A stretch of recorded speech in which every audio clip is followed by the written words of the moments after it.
Bienvenidos, salvaguardias. Hoy, en vuestro entrenamiento en búsqueda del conocimiento que os haga más poderosos, vamos a hablar del diagrama de sectores. Veámoslo en una pizarra. Este diagrama de sectores, antes de empezar, también se puede llamar gráfico de sectores, y no es más que otra forma de representar los datos que hemos recogido al estudiar una variable estadística. Como decía, veámoslo en una pizarra. Insisto, gráfico de sectores o diagrama de sectores es lo mismo, es solo otra forma de representar los datos que hemos recogido al estudiar una variable estadística. Es decir, es una alternativa al gráfico de barras que ya hemos visto.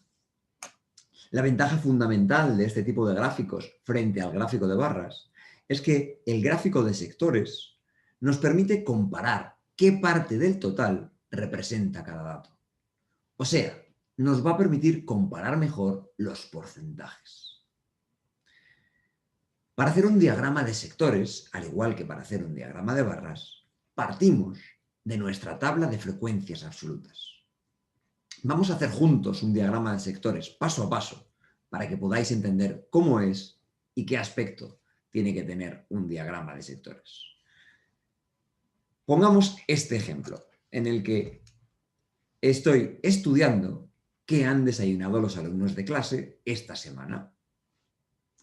Por tanto, mi variable estadística es el desayuno de los alumnos. Se trata de una variable cualitativa, puesto que no la puedo expresar en forma de número.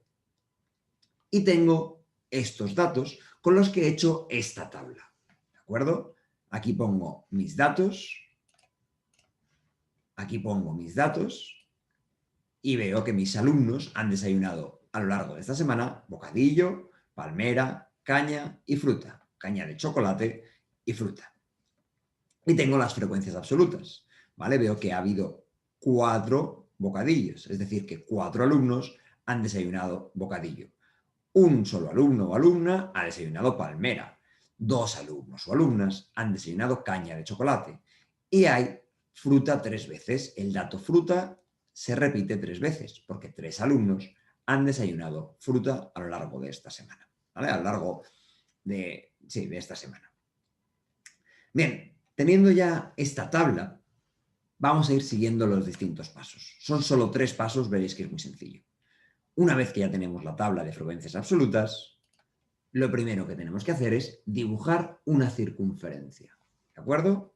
Tenemos aquí nuestra circunferencia.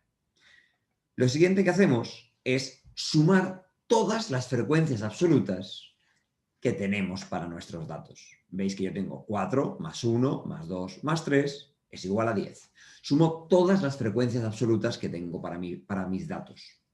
Y divido el círculo, esa circunferencia que he hecho, divido el círculo en ese número de partes. Es decir, si la suma de mis frecuencias absolutas da 10, como es este caso, divido el círculo en 10 partes. Tienen que ser partes iguales, ¿de acuerdo? A mí a lo mejor no me han quedado exactamente iguales, por no hacerlas con compás y siguiendo todo el procedimiento, pero asumir que el gráfico de sectores tendría que tener todas estas partes iguales, ¿de acuerdo? Tendríamos que tener, en este caso, en este ejemplo, 10 partes exactamente iguales. Si contamos 1, 2, 3, 4, 5, 6, 7, 8, 9 y 10. He dividido el círculo en 10 partes porque es el total de las frecuencias absolutas que tengo, que resulta que es el total de la muestra que tengo en mi estudio, ¿vale? El total de las frecuencias absolutas es el total del número de veces que aparecen los datos y, por lo tanto, el total de la muestra. Insisto, segundo paso, sumar las frecuencias absolutas y dividir el círculo, ¿vale?, en ese número de partes, sabiendo que tienen que ser partes iguales. Y el último paso es asignar un color para cada uno de los datos y pintar las partes del círculo correspondientes a ese dato con ese color.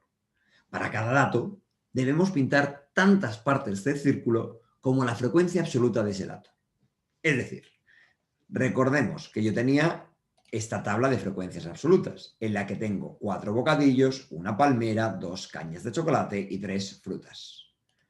Así que al dato bocadillo le voy a asignar el color amarillo, por ejemplo, cualquier color valdría.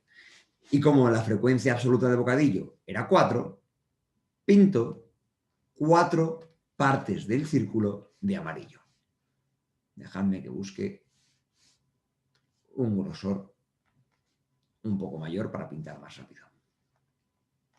Bien, decía que pinto 4 partes de amarillo. ¿De acuerdo? Las pintaría enteras. Yo ahora las pinto un poco así por encima porque solo quiero que entendáis el concepto. ¿Vale?